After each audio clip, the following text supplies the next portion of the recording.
మహాదేవ శ్రీమాత్రే నమః. Welcome to శ్రద్ధా భక్తి ఛానల్. నేను మీ మురళీధర్ శర్మ. గత కొంతకాలంగా కూడా చక్కటి వీడియోలు మీకు అందిస్తూ ఉన్నాను.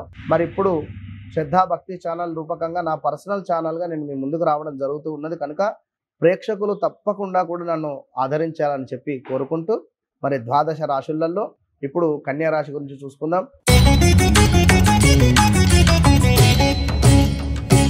కన్యా రాశి గురించి చూసుకునేటువంటి సందర్భంలో వీరికి 9వ స్థానంలో ఈ యొక్క గురువు రావడం చేత అద్భుతమైనటువంటి లాభాలు, మే నెలలో అద్భుతమైనటువంటి లాభాలు, లోన్ కోసం ఎదురు చూస్తుండేటువంటి వారికి లోన్స్ రావడం కానీ, అన్నింటా శుభము, రావాల్సిన డబ్బు కావచ్చును, లేదా ఆరోగ్యం కావచ్చును, లేదా సోదరిమణులతో ఏమైనా గొడవలు జరిగాయా సద్దుమణగడం కావచ్చును, లేదా భార్యతో ఏమైనా విభేదం జరిగిందా తప్పకుండా ఏదో రకంగా దగ్గర అయ్యేటువంటి పరిస్థితి కావచ్చును.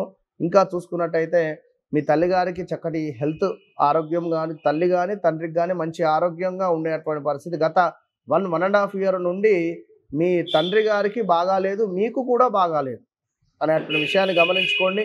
తండ్రి తరపు ఆస్తి లావాదేవీలలో కూడా ఇబ్బందులే ఎదురైనవి గత కొంతకాలంగా కూడా. కనుక ఇప్పుడు మీ తండ్రి గారి ఆరోగ్యం బాగుండేటువంటి పరిస్థితి, మీకు కూడా అన్నింటా శుభాలే.